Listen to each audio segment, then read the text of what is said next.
Hey gang, today we're going to talk a little bit about how to do some tests that can give you some insights at home onto whether you're dealing with a SIBO issue. And if you're taking steps to eradicate a SIBO issue, these steps can also give you insights into whether you're making progress or not. And the channel seems to be getting big enough that I've been getting some offers about sponsored video type things, and I just kind of turn them all down. I don't like the idea of somebody telling me what I should and should not say. Like I'm going to listen to that. But somebody made me realize that because of this viewpoint, I haven't shared any of the cool testing tools that I've been teaching clients how to use at home. So this week I'm working on two videos. I'm working on one for this cool little iron testing tool, which is great for me because I have hemochromatosis, and I'm going to do this in another video. I'll put the link to this video in the description below this one when that's ready. But today we're going to talk about this Food Marble Aire 2, and this is basically a breath test that you can do at home. And this company makes an Aire and an Aire 2. And the Aire just tests hydrogen levels, but this Aire 2 tests hydrogen and methane. But this is not a promotional or sponsored video. I bought this with my own money, so we can say what we really want to say about it. We can really give our real opinion. Now, to use this, you have to have some type of smartphone or smart device because there's an app that you have to use to kind of see what your readings are and such. But when you turn it on, it kind of reminds you of that, that little square thing that they give you at P.F. Chang's to tell you that your table is ready. But what we're going to look at here is you can do breath tests at home, and breath test is really the best way to check for SIBO today. And this is not an unflawed system. There's definitely some flaws that we're going to talk about in all types of breath testing, and this has some flaws as well. But it's just the best thing that we have going today to get an idea of what may be going on with what type of gases are being created in the system. And when you do the test with your doctor, it can often be like a mail-in kit that you do at home, or you go into their office and you're going to be there for a few hours because you're doing different tests at different intervals. And that test will run you, around $250, $350 even per test that you do. But if you have this device, you can do all the tests that you want at home. So I'm going to put some links in the description below to some studies on this device that show that the results are very similar to what you would get from one of these mail-in tests that you would get from your doctor. So that really impressed me. I'm not going to go too deep into those studies, but I'll put the links in the description below so you can dig into those a little bit. So what I've been liking about this with clients is they would normally pay $200 to $350 per test that they did, but this thing cost me about $250, and you can use it all you want. So it's not just one test. The next test you're paying another $200, $250 or so, but this one you just buy it once. So a lot of people are really liking that. Still, $250 is not nothing, so I was using this with enough clients that I had them send me an affiliate code so that my clients and students could get a discount, and you can use that too. So if you end up getting one, you can use the discount code KICKIT, all capital letters at checkout.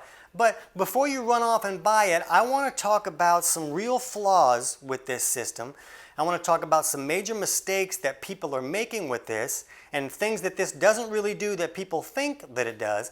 But I also want to share some real benefits you can get from using this Aire 2 and the way that we use it with clients. So to do that, let's jump over to our smart board. Here we go.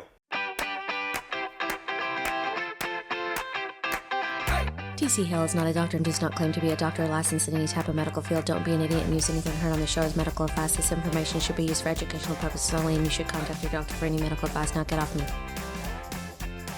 So remember, I'm not a doctor. I'm not giving anybody medical advice about their SIBO. I'm not saying that if you have SIBO, you need this to fix your SIBO. I'm not saying this is going to tell you whether you have SIBO or not. I don't really view this as a diagnostic tool, although a lot of doctors are using it that way, and the company has another device. I think it's a little bit more advanced that some doctors are using in this manner.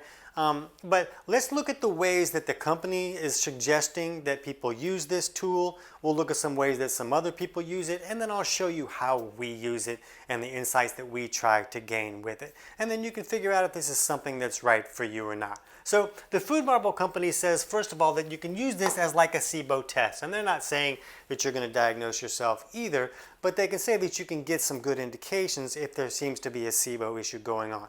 So when we're looking at any type of breath testing situation, we've talked a lot in a lot of other videos about all the malfunctions that can go on with this digestive system and how when there's not enough stomach acid, it allows bad guys to come into the system and set up camp and create a lot of trouble. So in a normal human body, the way that it should work, our beneficial bacteria should be at the bottom of the digestive tract, in the large intestine, at the end of the whole system there. And the amount of fermentation that they create should be a pretty reasonable amount. But when someone doesn't have enough stomach acid or some other things go wrong and allow these bad guys to come in and set up camp, either in the stomach or in the small intestine, we shouldn't have a lot of bacteria there. And when we do, it's going to create a lot of problems and symptoms and gas and pressure and bloating and constipation, all these things that we talk about a lot. So when we're looking at breath testing, a person will usually be told to do some type of prep diet for like 24 hours or so. They're going to remove all these types of foods that have the ability to ferment. All these foods with like fermentable sugars and fibers and things like that. So there's a lot of foods that you really need to remove when you're going to test this out. And the idea is to just remove anything that's creating all this fermentation from the bacteria and try to calm things down in the large intestine too, so that when you're going to put this solution in to test out what happens, it can give you a better idea of, is that increase in gas that we're seeing from this test of the gas that we're doing, is that happening here, or is it happening down there further, or is that just the large intestine? So they try to clear things out for a day or so, and then the person would do some type of baseline reading as the first test and say, okay, this is my number without anything that's stimulating any type of fermentation or excess gases.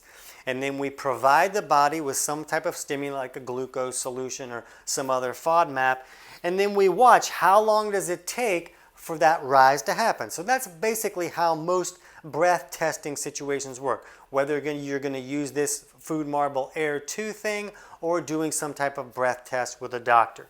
You would test it throughout intervals after introducing that stimulant. So what we really need to understand with this is that the transit time from person to person is really going to vary. And if somebody is even doing a breath test, they're probably doing that because they're having some type of digestive symptom. And when there's some type of symptom going on, that's because there is some type of problem or malfunction happening. And we've talked in a lot of our videos about the wide variety of different malfunctions that can occur that can alter the transit time. There are problems that can cause things to move through way too fast. There are problems that can happen that can really slow things down and create these chronic constipation issues or these delayed gastric emptying issues where some people don't have food even leaving the stomach for hours. So there's a lot of variations there. So usually the people that are doing this test we already know they're broken in one way or another, and now we're going to run this test in a way that we're assuming that their body's going to operate like a normal human body just because we didn't give them any fermentable foods for a day or so. So this is a flawed view right from the beginning, yet this breath testing thing is the best thing we have going. So why not get information from the best thing we got going? We can still gain some insights. I'm a fan of gaining whatever kind of information we can gain, so I'm okay with this point of view. I don't have clients do this. I don't have them do this thing where they use the pouches. You can get pouches from the company with different types of stimulants that you're going to give the body, whether it be glucose or fructose and things like that. But I don't have them do that. I don't go that route. So that's one method that I don't really use that the company might suggest. They also suggest that you can do kind of like these different FODMAP tests where you're just looking at one single thing at a time, where you could do a prep diet for 24 hours and then you're going to look at just glucose. You can do a prep diet for 24 hours and you're just going to look at lactulose. So you can kind of pinpoint which of these FODMAP foods are creating more of the trouble for you. And I just view that as, I just don't love doing tests where I'm going to do something that I wouldn't do in normal life. I want to see how the body is reacting to the foods that I would be normally eating in a day. So I'm not normally going to drink a juice of lactulose kind of thing. And different people with different malabsorption issues and different transient times are going to absorb more of some of those fluids, and they're going to send more of those fluids through the intestinal tract, creating that reaction that they're really looking for. So that's going to vary from person to person. So I think it's okay to look at those if you want to. I just wouldn't view them as a slam dunk diagnostic of exactly what's going on. Sometimes when people eat foods, it's going to react differently than a stimulus liquid would. And the other thing that the company says to do is to gain food insights. So a person could just use this and do these tests every day, eat a specific type of food, monitor that food in the app, and then run your test to get an idea of what type of reaction each food is creating.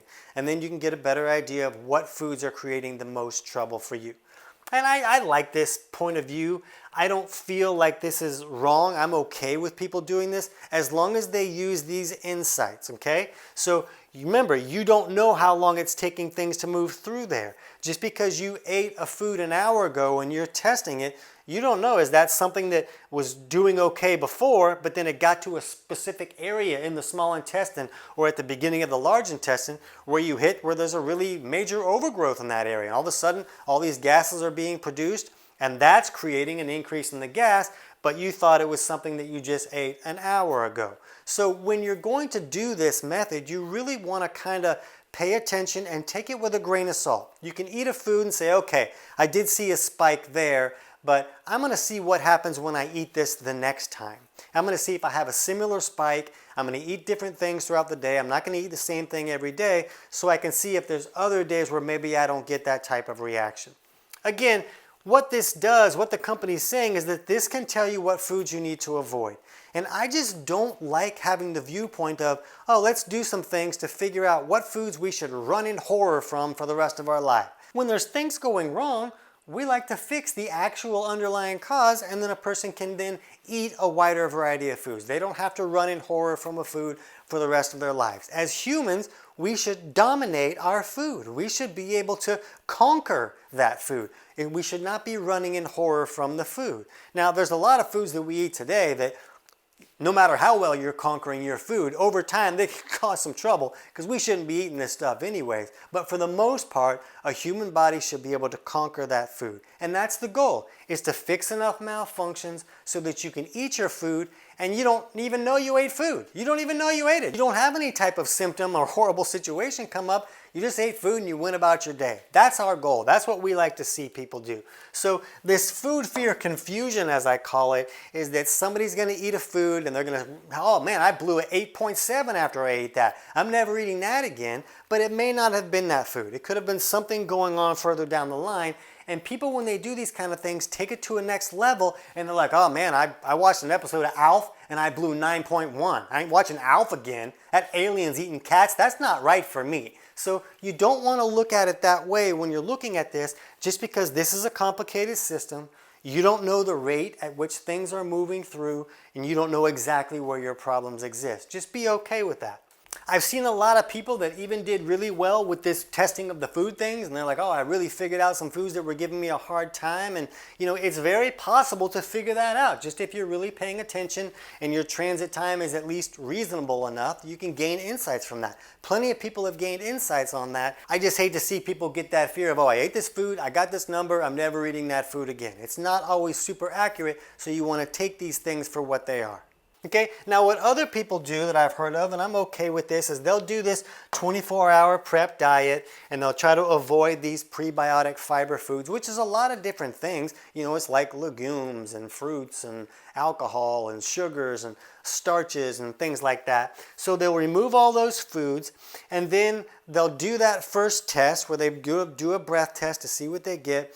And then they'll introduce some type of food with a fermentable fiber in it. Or maybe they'll just take some inulin and in a little bit of liquid or something like that. But when they do that, then they're going to check every 30 minutes to see if there's a rise. And they can say that you can keep measuring for 90 minutes up to 3 hours. Once you get to that 3-hour mark, you're probably getting into the large intestine, and most people are going to have an increase in that testing number anyways. But again, like, this is not super solid just because we don't know the transit time of a lot of people. But with this Aire 2 device, they're looking at anything that is an increase of 2 points. Like if your base was like 2 and you went up to 4 at any time in that 90-minute period or so, that could be an indication that there's a SIBO issue going on.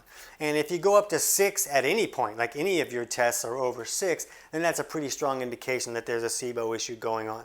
And one reason that I'm okay with that is that even if someone's just having bloating because they don't have enough stomach acid to acidify their food and break it down correctly, then in most cases bacteria has come in. Some type of varmint has come in because it comes in on the food. That acid in the stomach is the barrier to the whole digestive tract. And when it's not working correctly, things are coming in, they're going to set up camp, they're going to move down. So when that's the case and somebody's having those type of symptoms, they almost always have some type of overgrowth.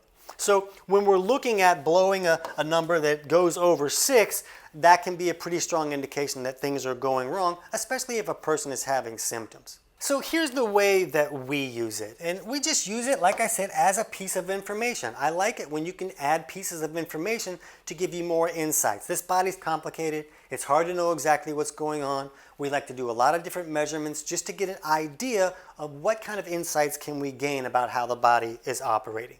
And we view tracking the food that you're eating in response to the numbers you're getting as okay, not optimal, not look at this and go off of exactly what you're seeing, but we view it as okay if you're just going to kind of pay attention. And man, every time I have onions, my numbers really spike. That must be the type of fermentable fiber that's really driving everything crazy. Maybe I need to avoid those onions a little bit.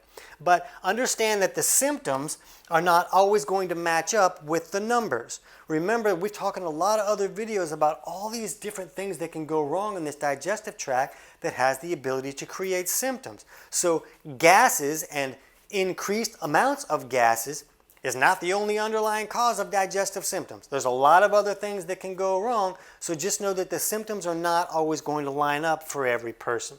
So what we like to do is we like to take a client and allow them to use this test just to see where they are.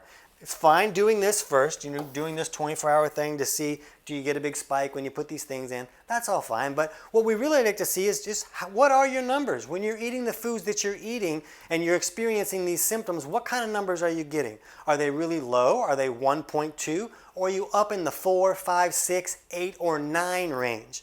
That's a big piece of information. If you're blowing 8.2, 9.3 most of the time, then that's a strong indication of what's going on. So then what we like to do is take steps to fix the problem.